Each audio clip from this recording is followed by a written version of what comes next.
ಪತ್ರಿಕಾಮಿತ್ರರೇ, ಇವತ್ತು ಪತ್ರಿಕಾಗೋಷ್ಠಿ ಬಹುಜನ ಸಮಾಜ ಪಾರ್ಟಿ ತುಮಕೂರು ಜಿಲ್ಲಾ ಸಮಿತಿ ಮಧುಗಿರಿಯಲ್ಲಿ ನಾವು ಕರೆದಿದ್ದೀವಿ.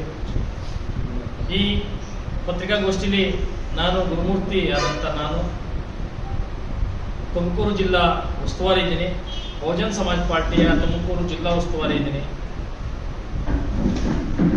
ಈ ಪತ್ರಿಕಾಗೋಷ್ಠಿ ಕರೆದಿರ್ತಕ್ಕಂಥ ಉದ್ದೇಶ ಏನಂದ್ರೆ, ನಮ್ಮ ರಾಷ್ಟ್ರೀಯ ಅಧ್ಯಕ್ಷ ಅಂತ ಅಕ್ಕ ಮಾಯಾವತಿಯವರು ತುಮಕೂರು ಜಿಲ್ಲೆಗೆ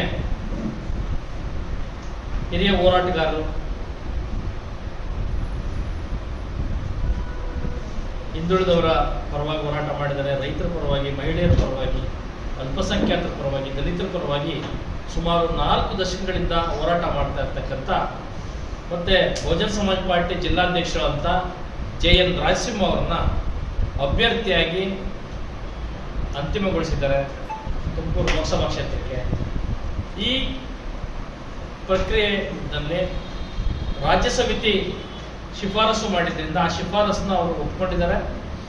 ಹಾಗಾಗಿ ಉಕ್ಕಿನ ಮಹಿಳೆ ಅಕ್ಕ ಮಾಯಾವತಿಯವರಿಗೂ ಮತ್ತೆ ನಮ್ಮ ರಾಜ್ಯಾಧ್ಯಕ್ಷರಂತ ಮಾರ್ಸಂದ್ರ ಮುನಿಯಪ್ಪಾಜಿಯವರಿಗೂ ಹಾಗೂ ರಾಜ್ಯ ಉಸ್ತುವಾರಿಗಳು ಮತ್ತೆ ರಾಜ್ಯ ಸಮಿತಿಯ ಎಲ್ಲ ಸದಸ್ಯರಿಗೂ ತುಮಕೂರು ಜಿಲ್ಲಾ ಸಮಿತಿ ವತಿಯಿಂದ ನಾವು ಧನ್ಯವಾದಗಳನ್ನ ಅರ್ಪಿಸ್ತಾ ಇದ್ದೀವಿ. ಇದು ಒಂದು ವಿಚಾರ. ಪತ್ರಿಕಾ ಮಿತ್ರರೇ, ತಮ್ಮೆಲ್ಲರಿಗೂ ಗೊತ್ತಿದೆ, ಇವತ್ತು ಬಿಜೆಪಿ ಮಂತ್ರಿನೇ ಹೇಳ್ತಾರೆ ನಾವು ಸಂವಿಧಾನ ಬದಲಾವಣೆ ಮಾಡೋದಕ್ಕೆ ಬಂದಿದ್ದೀವಿ. ಸಂವಿಧಾನ ಇಲ್ಲದೆ ಹೋದ್ರೆ ಇಲ್ಲಿ ಸಂವಿಧಾನ ಜಾರಿ ಆಗುತ್ತೆ. ಸಂವಿಧಾನ ಜಾರಿ ಆದ್ರೆ ಮೇಲು ಕೀಳುಗಳನ್ನ, ಬಡವ ಶ್ರೀಮಂತ ಅನ್ನಂತ ಭೇದವನ್ನ ಇಲ್ಲಿ ಪರಿಗಣಿಸಲಾಗ್ತದೆ. ಇಲ್ಲಿ ಮಾನವನ ಸಂಬಂಧಗಳು, ಮನುಷ್ಯತ್ವ, ಮಾನವ ಸಂಬಂಧಿ ಸಂವಿಧಾನ, ಸಂವಿಧಾನಕ್ಕೆ ಬೆಲೆ ಇರೋದಿಲ್ಲ. ಜೀವ ವಿರೋಧಿ ಸಂವಿಧಾನ ಇಲ್ಲಿ ಜಾರಿಯಾಗುತ್ತೆ. ಆದ್ರಿಂದ ನಮಗೆ ಈ ಬಿಜೆಪಿ ಮತ್ತೆ ಕಾಂಗ್ರೆಸ್ ಎರಡೂ ಪಕ್ಷಗಳನ್ನು ಹೊರತುಪಡಿಸಿ ಈ ಸಂವಿಧಾನನೇ ಪ್ರಣಾಳಿಕೆ ಮಾಡ್ಕೊಂಡಿರ್ತಕ್ಕಂಥ ಬಹುಜನ ಸಮಾಜ ಪಕ್ಷಕ್ಕೆ ಈ ಸಲ ತುಮಕೂರಿನ ಜನತೆ ಆನೆ ಗುರುತಿಗೆ ಓಟ್ ಕೊಡೋದ್ರ ಮುಖಾಂತರ ನಮ್ಮನ್ನು ಆಶೀರ್ವಾದ ಮಾಡಬೇಕು ಅಂತ ಹೇಳಿ ನಾವು ಕೇಳ್ಕೊಳ್ತಾ ಇದ್ದೀವಿ. ಬಿಜೆಪಿ ತಾನೇ ಖುದ್ದಾಗಿ ಹೇಳುತ್ತೆ ನಾವು ಸಂವಿಧಾನ ಬದಲಾಯಿಸೋದಕ್ಕೆ ಬಂದಿರೋದಂತ. ಅದಕ್ಕೆ ಪೂರಕವಾಗಿ ಈಗ ಅಲ್ಪಸಂಖ್ಯಾತರ ವಿರೋಧಿ ಕಾನೂನುಗಳನ್ನ, OBCಗಳಿಗೆ ಹೈಯರ್ ಎಜುಕೇಶನ್ ಅಲ್ಲಿ ರಿಸರ್ವೇಶನ್ ಕಟ್ ಮಾಡಿದ್ದಾರೆ, ಸ್ಕಾಲರ್ಶಿಪ್ ನಿಲ್ಲಿಸಿದ್ದಾರೆ, ಮತ್ತೆ PhD ಸ್ಕಾಲರ್ಗಳನ್ನ ಕಡಿಮೆ ಮಾಡ್ತಾ ಇದ್ದಾರೆ OBC ಮತ್ತೆ SC STಗಳಿಗೆ. ಮೊನ್ನೆ ಬೇರೆ ಬೇರೆ ಯೂನಿವರ್ಸಿಟಿಗಳಿಗೆ ಅಪಾಯಿಂಟ್ಮೆಂಟ್ ಆದಾಗ ಪ್ರೊಫೆಸರ್ಗಳ ಸಂಖ್ಯೆ ಎಷ್ಟಿದೆ, OBCಗಳಲ್ಲಿ ಎಷ್ಟು ಕಟ್ ಮಾಡಿ ಜನರಲ್ ಕ್ಯಾಟಗರಿ ಕೊಟ್ಟಿದ್ದಾರೆ, SC ST ಮತ್ತೆ ಮೈನಾರಿಟೀಸ್ಗೆ ಎಷ್ಟು ಕಟ್ ಮಾಡಿ ಜನರಲ್ ಕ್ಯಾಟಗರಿ ಕೊಟ್ಟಿದ್ದಾರೆ ತಮ್ಗೆಲ್ಲರಿಗೂ ಗೊತ್ತಿದೆ. ಅದು ನಾನು ತಮ್ಮಂತ ಪತ್ರಕರ್ತರ ಮುಂದೆ ನಾನು ಅದ್ರ ಬಗ್ಗೆ ಹೇಳ್ಬೇಕಾಗಿದೆ. ಹಾಗೆ ಕಾಂಗ್ರೆಸ್ ಸಹ ಸುಮಾರು 100ಕ್ಕಿಂತಲೂ ಹೆಚ್ಚು ಬಾರಿ ಸಂವಿಧಾನ ತಿದ್ದುಪಡಿ ಮಾಡಿದೆ ಕಾಂಗ್ರೆಸ್. ಅದಕ್ಕೆ ಪ್ರಾಯಶ್ಚಿತ್ತ ಮಾಡ್ಕೊಳ್ಳಿಕ್ಕೋಸ್ಕರ ಕಾಂಗ್ರೆಸ್ ಏನ್ ಹೇಳ್ತಾ ಇದೆ ಅಂದ್ರೆ, ನಾವು ಸಂವಿಧಾನ ಜಾಗೃತಿ ಜಾಥಾ ಮಾಡ್ತಾ ಇದ್ದೀವಿ, ಸಂವಿಧಾನ ಉಳಿಸ್ಕೊಬೇಕು ಅಂತೇಳಿ ಮಾತಾಡ್ತೀವಿ. ಅಧಿಕೃತ ವಿರೋಧ ಪಕ್ಷ ಆಗಿ ಕೂಡ ಎಲೆಕ್ಟ್ ಆಗದೆ ಇರತಕ್ಕಂಥ ಕಾಂಗ್ರೆಸ್ ಪಕ್ಷ ಇವತ್ತು ಸಂವಿಧಾನದ ಬಗ್ಗೆ ಮಾತಾಡೋದು ನೋಡಿದ್ರೆ ನಮಗೆ ಆಶ್ಚರ್ಯ ಮತ್ತೆ ಹಾಸ್ಯಾಸ್ಪದ. ಆದ್ರಿಂದ ಈ ಸುಮಾರು ಅರ್ಧ ಶತಮಾನ ಈ ದೇಶನ ಆಳದಂತ ಕಾಂಗ್ರೆಸ್ ಸಂವಿಧಾನನ ಜಾರಿ ಮಾಡದೆ ಸಂವಿಧಾನ ವಿರೋಧಿ ನೀತಿನ ಅನುಸರಿಸಿಕೊಂಡಿದೆ. ಆದ್ರಿಂದ ಈಗ ಈ ತುರ್ತು ಸನ್ನಿವೇಶದಲ್ಲಿ ಇಡೀ ದೇಶದ ಅಲ್ಪಸಂಖ್ಯಾತರು, ಹಿಂದುಳಿದ ವರ್ಗದವರು ಮತ್ತೆ ದಲಿತರು ಸೇರಿ ಈ ದೇಶದ 85% ಇರ್ತಕ್ಕಂಥ ಬಹುಸಂಖ್ಯಾತರಂತ ಬಹುಜನರು ಈ ಸಲ ಆನೆ ಗುರುತಿಗೆ ವೋಟ್ ಮಾಡಿ ಇಲ್ಲಿನ ಈ ಸ್ಥಳೀಯ ನಾಯಕತ್ವವನ್ನು ವಹಿಸಿಕೊಂಡಿರ್ತಕ್ಕಂಥ ಈ ಲೋಕಸಭಾ ಅಭ್ಯರ್ಥಿ JN ರಾಜಸಿಂಹ ಅವರಿಗೆ ವೋಟ್ ಕೊಟ್ಟು ಆಶೀರ್ವದಿಸಿ ನಮಗೆ ಅವ್ರ ಸೇವೆ ಮಾಡೋದಕ್ಕೆ, ಸಂವಿಧಾನ ರಕ್ಷಣೆ ಮಾಡ್ಕೊಳ್ಳೋದಕ್ಕೆ ಒಂದು ಅವಕಾಶ ಕೊಡಬೇಕು ಅಂತೇಳಿ ಈ ಬಹುಜನ ಸಮಾಜ ಪಾರ್ಟಿಯ ಜಿಲ್ಲಾಧ್ಯಕ್ಷ ಹಾಗೂ ಈಗ ಲೋಕಸಭಾ ಕ್ಷೇತ್ರದ ಅಭ್ಯರ್ಥಿ ಆಗಿದ್ದೇನೆ. ಈ ಮಾಧ್ಯಮ ಗೋಷ್ಠಿಯಲ್ಲಿ ನಮ್ಮ ಜಿಲ್ಲಾ ಉಸ್ತುವಾರಿಗಳಾದಂಥ ಗುರುಮೂರ್ತಿ ಅವರಿದ್ದಾರೆ ಹಾಗೂ ಜಿಲ್ಲೆಯ ಉಸ್ತುವಾರಿಗಳಾಗಿರ್ತಕ್ಕಂಥ ಗೋಪಾಲ್ ಇದ್ದಾರೆ. ಹಾಗೂ ಶಿವಕುಮಾರ್ ಅವರಿದ್ದಾರೆ, ಹಾಗೂ ಜಿಲ್ಲಾ ಉಪಾಧ್ಯಕ್ಷರಾಗಿರ್ತಕ್ಕಂಥ ಬೆಲ್ಲದಮಡು ಭರತ್ ಇದ್ದಾರೆ. ಹಾಗೆ ಜಿಲ್ಲಾ ಪ್ರಧಾನ ಕಾರ್ಯದರ್ಶಿ ಆಗಿರ್ತಕ್ಕಂಥ ಹನುಮಂತರಾಯಪ್ಪ ಇದ್ದಾರೆ, ಹಾಗೂ ತಾಲೂಕು ಅಧ್ಯಕ್ಷರಾಗಿರ್ತಕ್ಕಂಥ ನಾಗಭೂಷಣ್ ಅವರಿದ್ದಾರೆ, ಜಿಲ್ಲಾ ಕಾರ್ಯದರ್ಶಿ ಆಗಿರ್ತಕ್ಕಂಥ ಶ್ರೀರಾಮ್ ಮಂಜು ಇದ್ದಾರೆ, ಹಾಗೂ ನಮ್ಮ ಹಿರಿಯ ನಾಯಕರಾಗಿರ್ತಕ್ಕಂಥ ಅಂಜಯ್ಯನವರಿದ್ದಾರೆ, ತೆರಿಯೂರು ಅಂಜಯ್ಯನವರು, ಹಾಗೂ ಜಿಲ್ಲಾ ವಿವಿಧ ತಾಲೂಕುಗಳಿಂದ ಬಂದಿರತಕ್ಕಂಥ ಮತ್ತು ಮಧುಗಿರಿಯ ತಾಲೂಕು ಉಪಾಧ್ಯಕ್ಷರು, ತಾಲೂಕು ಪ್ರಧಾನ ಕಾರ್ಯದರ್ಶಿ ಶಿವಕುಮಾರ್ ಎಲ್ಲ ಇದ್ದಾರೆ. ಮಾಧ್ಯಮ ಮಿತ್ರರೇ, ನಾನು ವಿದ್ಯಾರ್ಥಿ ದಶೆಯಿಂದನೂ ಸುಮಾರು ಒಂದು 80ನೇ ಇಸ್ವಿಯಿಂದನೂ ಹೋರಾಟದಲ್ಲಿ ಫಸ್ಟ್ PUC ಇಂದನೂ ತೊಡಕೊಂಡು ಬಂದಂಥವನು. ನಾನು ದಲಿತ, ರೈತ ಮತ್ತು ಬೇರೆ ಬೇರೆ ವಿವಿಧ ಮಹಿಳಾ ಹೋರಾಟಗಳಲ್ಲಿ ಭಾಗಿಯಾದನು. ಈ ಬಹುಜನ್ ಸಮಾಜ್ ಪಾರ್ಟಿ ಏನು 30 ವರ್ಷ ಆಯಿತು, ಆಗ್ಲಿಂದನೂ ರಾಜ್ಯ ಮತ್ತು ಜಿಲ್ಲೆಯನ್ನು ನಾಯಕತ್ವದಲ್ಲಿ ಪ್ರತಿನಿಧಿಸಿಕೊಂಡು ಬಂದಿದ್ದೇನೆ. ನಾನು ಎಂದು ಬಹುಜನ್ ಸಮಾಜ್ ಪಾರ್ಟಿ ವಿಚಾರವಾಗಿ ಮತ್ತು ಯಾವುದೇ ಜನಾಂಗದ ವಿಚಾರದಲ್ಲಿ ಬಾಬಾ ಸಾಹೇಬ್ ಅಂಬೇಡ್ಕರ್, ಬುದ್ಧ, ಬಸವ ಇವರ ಯಾವುದೇ ತತ್ವ ಸಿದ್ಧಾಂತಗಳನ್ನ ಎಂದು ಒಂದು ದಿವಸನೂ ನಾನು ಬಲಿ ಕೊಡದೆ ನಾನು ಹೋರಾಟ ಮಾಡ್ಕೊಂಡು ಬಂದಿದ್ದೆ. ಹಿಂದುಳಿದವರು, ಅಲ್ಪಸಂಖ್ಯಾತರು ಮತ್ತು ದಲಿತರು ಹಾಗೂ ರೈತರ ಪರವಾಗಿ ಹಾಗೂ ವಿದ್ಯಾರ್ಥಿಗಳ ಪರವಾಗಿ, ಕಾರ್ಮಿಕರ ಪರವಾಗಿ ಬಹಳಷ್ಟು ಸಾವಿರಾರು ಹೋರಾಟಗಳನ್ನ ಇಡೀ ಜೀವನ ಪರ್ಯಂತ ಹೋರಾಟ ಮಾಡ್ಕೊಂಡು ಬಂದಿದ್ದೀನಿ. ಭಾಳಷ್ಟು ಇವಾಗ ತುಂಬ ಪ್ರಜಾಪ್ರಭುತ್ವ ತೀರಾ ಆತಂಕ ಸ್ಥಿತಿಯಲ್ಲಿದೆ.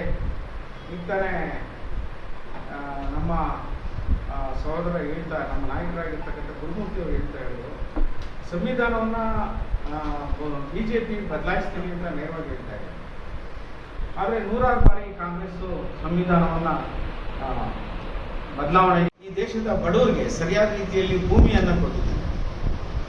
ಸ್ವತಂತ್ರ ಬಂದಾಗ 33ರಿಂದ 35 ಕೋಟಿ ಜನಸಂಖ್ಯೆ ಇತ್ತು. ಒಂದು 5-6 ಕೋಟಿ ಕುಟುಂಬಗಳಿಗೆ ಒಂದು 5-5 ಎಕರೆ ಜಮೀನನ್ನು ಕೊಟ್ಟಿದ್ರೆ ಆಗ್ಲಿಂದನೂ ಯಾವತ್ತೂ ಬೇಕಾದಷ್ಟು ಬೇರೆ ಥರ ಬದಲಾವಣೆ ಆಗ್ತಾ ಇದೆ. ಇವತ್ತು ಸಮೇತ ರೈತರು ಹೋರಾಟ ಮಾಡ್ತಾ ಇದ್ದಾರೆ ಎಲ್ಲ ಜಾತಿಯ ಬಗರುಕುಂ ಸಾಕೋಸ್ಕರ. ಹಾಗೇನೆ ಭಾಳಷ್ಟು ಅನ್ಯಾಯಗಳು ದೇಶದಲ್ಲಿ ನಡೀತಾ ಇದೆ. ಈ ಸ್ಕ್ಯಾನಿಂಗ್ ಅಂತದ್ದು ಬಂದು ಒಂದು 20-25 ವರ್ಷದಿಂದ ಎಲ್ಲ ಹೆಣ್ಮಕ್ಳನ್ನ ತೆಗೆಸಿದ ಪರಿಣಾಮವಾಗಿ ಎಷ್ಟೋ ನಮ್ಮ ಯುವಕರುಗಳಿಗೆ ನೀವೆಲ್ಲ ನೋಡಿದ್ದೀರಾ, ಎಷ್ಟೋ ಜನ ಅವ್ರಿಗೆ ಮದುವೆ ಇಲ್ಲದೆ ರೀತಿಯಲ್ಲಿ ನಮ್ಮ ಜಿಲ್ಲೆನಲ್ಲೇ ಸುಮಾರು ಒಂದು 30,000 ಮೇಲೆ 30ರಿಂದ 40,000 ಹುಡುಗರಿಗೆ ಅವರಿಗೆ ಸಂಸಾರದ ಯೋಗನೆ ಇಲ್ಲದೆ ಇರತಕ್ಕಂಥ ಅನಾಹುತಗಳನ್ನ ಕಾಣ್ತಾ ಇದ್ದೀವಿ.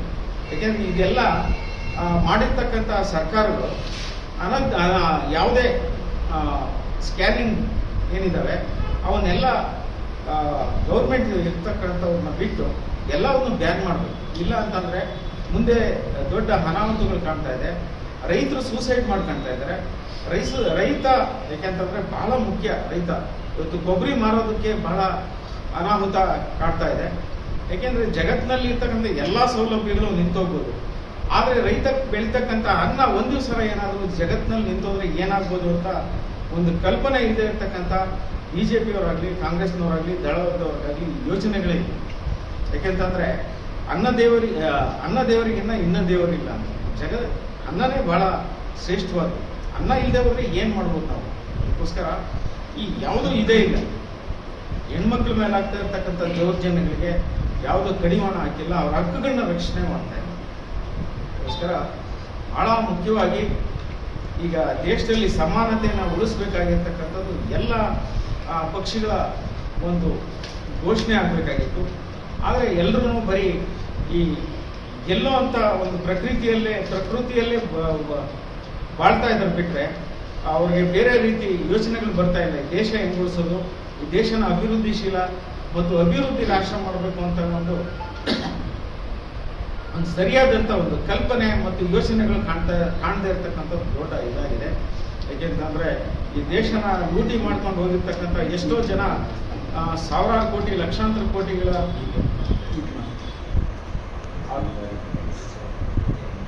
ಅದಕ್ಕೋಸ್ಕರ ಈ ಎಲ್ಲವನ್ನು ತಪ್ಪಿಸೋದಕ್ಕೆ ಬಹುಜನ್ ಸಮಾಜ್ ಪಾರ್ಟಿ ಸಿದ್ಧವಾಗಿದೆ. ಯಾಕೆಂದರೆ ಹಕ್ಕ ಮಾಯಾವತಿಯವರು 4 ಸಾರಿ ಈ ಉತ್ತರ ಪ್ರದೇಶದಲ್ಲಿ ಮುಖ್ಯಮಂತ್ರಿ ಆದಮೇಲೆ 1,20,00,000 ಎಕರೆ ಜಮೀನನ್ನು 40 ಲಕ್ಷ ಕುಟುಂಬಗಳಿಗೆ ತಲಾ 3 ಎಕರೆ ಅಂತ ಕೊಟ್ಟಿದ್ದಾರೆ. ಆದರೆ ಯಾವುದೇ ರಾಜ್ಯದಲ್ಲಿ ಈ ಥರದ್ದು ಒಂದು ಬದಲಾವಣೆ ತಂದಿಲ್ಲ. ಹಾಗೇನೆ ಇವತ್ತು ಬ್ರಿಟಿಷ್ನವ್ರ ಕಾಲದಲ್ಲಿ ಗೇಮ ಮಾಡ್ತಾ ಇರ್ತಕ್ಕಂಥ ಜನಗಳಿಗೆ ಇನ್ನೂ ಒಂದು ಹಕ್ಕುಪತ್ರಗಳು ಕೊಡದೇ ಇರ್ತಕ್ಕಂಥದ್ದು ದೊಡ್ಡ ದುರಂತ. ಅದಕ್ಕೋಸ್ಕರ ನಾವು ಈ ಬಹುಜನ್ ಸಮಾಜ್ ಪಾರ್ಟಿ ತಾವುಗಳು ಅಧಿಕಾರಕ್ಕೆ ತರೋದ್ರ ಮುಖಾಂತರ ಈ ದೇಶದಲ್ಲಿರ್ತಕ್ಕಂಥ ಪ್ರತಿಯೊಂದು ಸೌಲಭ್ಯಗಳನ್ನು ಮತ್ತು ಈ ದೇಶದಲ್ಲಿರ್ತಕ್ಕಂಥ ಭೂಮಿನ ಪ್ರತಿ ಜಾತಿಯಲ್ಲಿರ್ತಕ್ಕಂಥ ಬಡವರಿಗೆ ಅದನ್ನು ಹಂಚ್ತೀವಿ. ಯಾಕೆಂತಂದರೆ ಒಂದು ರಾಜ್ಯದಲ್ಲಿ ಉತ್ತರ ಪ್ರದೇಶದ ಒಂದು ರಾಜ್ಯದಲ್ಲಿ 1,20,00,000 ಎಕರೆ ಜಮೀನನ್ನು ಹಂಚಿರ್ಬೇಕಾದ್ರೆ ಇವತ್ತು 91ನೇ ಇಸ್ವಿಯಿಂದ 4 ಸಾರಿ ನಮ್ಮ ರಾಜ್ಯದಲ್ಲಿ ಅರ್ಜಿಗಳನ್ನ ಕರೆದಿದ್ದಾರೆ. ಆದರೆ ಇದುವರೆಗೂ ಭೂಮಿನ ಹಂಚಿಕೆ ಮಾಡಿಲ್ಲ. ಯಾರೇನು ಅಪ್ಪನ ಸೊತ್ತೇನಲ್ಲ, ಪ್ರಕೃತಿ ದತ್ತವಾಗಿರ್ತಕ್ಕಂಥ ಭೂಮಿನ ಕೊಟ್ಟು ಒಂದು ಜನಗಳ ಜೀವನ ಬದಲಾವಣೆ ಆಗಬೇಕಾಗಿತ್ತು. ಅದಕ್ಕೋಸ್ಕರ ರೈತ ಎಲ್ಲಿನವರೆಗೂ ಸೂಸೈಡ್ ಮಾಡ್ಕೊಳ್ತಾನೆ ಅಲ್ಲಿನವರೆಗೂ ಈ ದೇಶ ಉದ್ಧಾರ ಆಗೋದಿಲ್ಲ. ಅದಕ್ಕೋಸ್ಕರ ಎಲ್ಲ ಜಾತಿಯ ಮಕ್ಕಳಿಗೆ, ಎಲ್ಲ ಧರ್ಮದ ಮಕ್ಕಳಿಗೆ ಒಂದು ಸಮಾನವಾದಂಥ ಶಿಕ್ಷಣ, ಉಚಿತ ಶಿಕ್ಷಣ ಕೊಡಬೇಕು ಹಾಗೂ ಆರೋಗ್ಯವನ್ನು ಕೊಡಬೇಕು ಉಚಿತವಾಗಿ. ಇಲ್ಲದೆ ಹೋದರೆ ಈಗ ಎಲ್ಲ ವ್ಯವಸ್ಥೆ ಏನಾಗಿದೆ ಎಲ್ಲ ನಾವು ಬಂದರೆ ಮಾತ್ರ ಕೊಡಲಿಕ್ಕೆ ಸಾಧ್ಯತೆ ಇದೆ. ಇಲ್ಲ ಅಂತಂದರೆ ಇವರು ಯಾವ ಇದುವರೆಗೂ ಕೊಡೋದಿಲ್ಲ. ಯಾಕೆಂತಂದರೆ ವಿದ್ಯಾಭ್ಯಾಸನ ಉದ್ಯಮ ಮಾಡ್ಕೊಂಡಿದ್ದಾರೆ, ಆರೋಗ್ಯವನ್ನು ಉದ್ಯಮ ಮಾಡ್ಕೊಂಡಿದ್ದಾರೆ. ಇದರಂಥ ದುರಂತ ಯಾವುದೂ ಇಲ್ಲ. ಈ ಮಾರಾಟದ ವಸ್ತುಗಳು ಮಾಡ್ಕೊಂಡಿರೋದ್ರಿಂದ ಇದಕ್ಕಿಂತ ದೇಶ ಹಿಂದುಳಿಯೋದಕ್ಕೆ ಬೇರೆ ಕಾರಣಗಳು ಯಾವುೂ ಇಲ್ಲ. ಅದಕ್ಕೋಸ್ಕರ 77 ವರ್ಷ ಆದ್ರೂ ಒಂದು ಒಳ್ಳೆ ರೀತಿಯ ಸಮಾಜವನ್ನು ನಿರ್ಮಾಣ ಮಾಡ್ತಾ ಇರ್ತಕ್ಕಂಥದ್ದು ಒಂದು ದೊಡ್ಡ ದುರಂತ. ನಾವು ಇದನ್ನೆಲ್ಲ ಸರಿಪಡಿಸ್ತೀವಿ. ಮುಖ್ಯವಾಗಿ ಏನು ಅಂತಂದರೆ ನಿಮ್ಗೆ ಹೇಳ್ಕೊಳ್ಳೋದು ಮಧುಗಿರಿಯ ಬಂಧುಗಳಿಗೆ, ನಾನು ಈ ನೆಲದಲ್ಲಿ ಹುಟ್ಟೋನು, ಇದೇ ತಾಲೂಕಿನವನು, ನಾನೊಬ್ಬ ಮೇಷು ಮಗ, ಇಲ್ಲಿ ಇದೇ ಮಧುಗಿರಿಯಲ್ಲಿ ಹುಟ್ಟುವಂಥವನು, ಇದೇ ಮಧುಗಿರಿ ತಾಲೂಕಿನ ಜಕ್ಕೇನಹಳ್ಳಿಯವರು, ಜೆ ನರಸಿಂಹ ಅಂತ ಮೇಷು ಮಗ ನಾನು ಅಂತೇಳಿ ಬಂದವ್ರೆ. ಕಾಂಗ್ರೆಸ್ ಅವರು 100 ಸರಿ ಸಂವಿಧಾನವನ್ನು ಬದಲಾವಣೆ ಮಾಡಿದ್ದಾರೆ, ತಿದ್ದುಪಡಿ ಮಾಡಿದ್ದಾರೆ. ಅವರು ಬದಲಾವಣೆ ಮಾಡ್ತೀವಿ ಅಂತ ಹೇಳ್ತಾವ್ರೆ, ಇವರು ತಿದ್ದುಪಡಿ ಮಾಡಿದ್ದಾರೆ. ಇವರಿಗೆ ಯಾವುದೇ ಈ ದೇಶದ ನೈತಿಕತೆ ಇಲ್ಲ ರಾಜಕೀಯ ಮಾಡಲಿಕ್ಕೆ. ಯಾಕೆಂದ್ರೆ ಇವ್ರು ಹಿಂಗೆ ಮಾಡಿರೋದು, ತಿದ್ದುಪಡಿ ಮಾಡಿದ್ದಾರೆ. ಮತ್ತು 56 ವರ್ಷ ಇವರೇ ಇದು ಮಾಡಿರೋದು. ಹಂಗಾಗಿ ಜನಕ್ಕೆ ಏನೂ ಅನುಕೂಲ ಮಾಡಿಕೊಟ್ಟಿಲ್ಲ. ಅವರು ಈ ಬ್ಯಾಕ್ಲಾಗ್ ಹುದ್ದೆ ಇರಲಿ ಮತ್ತು ಏನಾರ ಆಗಲಿ, ಇವರು ಕೊಡ್ತಾ ಇರ್ತಕ್ಕಂಥ ಕೊಡುಗೆಗಳೇನಿದ್ದಾವೆ ಜನರನ್ನ ಭಾಳ ದಾರಿ ತಪ್ಪಿಸ್ತಾ ಇದೆ. ಕಾಂಗ್ರೆಸ್ ಅವರೇ, ಬಾಬಾ ಸಾಹೇಬ್ರಿಗೆ ಉಣಕ್ಕೆ ಜಾಗ ಕೊಡದೇ ಇರೋರು ಇದೇ ಕಾಂಗ್ರೆಸ್ ಅವರೇ. ಹಂಗಾಗಿ ಮತ್ತೆ ಈ ನಮ್ಮ BSP ಅವರು ಏನು ಸಂವಿಧಾನ ಜಾಗೃತಿ ಜಾಥಾ ನಾವು ಮಾಡಿದ ಮೇಲೆ ನಮ್ಮನ್ನು ನೋಡಿ ಅವರು ಕಾಪಿ ಮಾಡಿದ್ದಾರೆ. ಮೊನ್ನೆ ತನಕ ಅದನ್ನು ಮೊದಲೇ ಮಾಡ್ಬೋದಾಗಿತ್ತು, ನಾವು ಮಾಡಿದ ಮೇಲೆ ಅವ್ರು ಮಾಡಿದ್ದಾರೆ. ಹಂಗಾಗಿ ಈ ಬಾರಿ ಅಕ್ಕ ಮಾಯಾವತಿಯವ್ರನ್ನ ನಾವೇನಾರ ಬೆಂಬಲಿಸಿ ಅವ್ರನ್ನೇನಾರ ಪ್ರದಾನ ಮಾಡಿದ್ದೇ ಆದಲ್ಲಿ ನಮ್ಮ ಪಕ್ಷದ ಯಾವುದೇ ಪ್ರಣಾಳಿಕೆ ಇಲ್ಲ, ಸಂವಿಧಾನನೇ ನಮ್ಮ ಪ್ರಣಾಳಿಕೆ. ಹಂಗಾಗಿ ಈ ಪ್ರಣಾಳಿಕೆಯಲ್ಲಿ ಅಕ್ಕ ಮಾಯಾವತಿಯವ್ರನ್ನ ಈ ಸರಿ ಪ್ರದಾನ ಮಾಡಿದ್ದೇ ಆದಲ್ಲಿ ಎಲ್ಲರಿಗೂ ಭೂಮಿ ಸಿಗುತ್ತೆ, ಉದ್ಯೋಗ ಸಿಗುತ್ತೆ, ಹಾಗಾದ್ರೆ ಎಲ್ಲರಿಗೂ ಬದುಕನ್ನು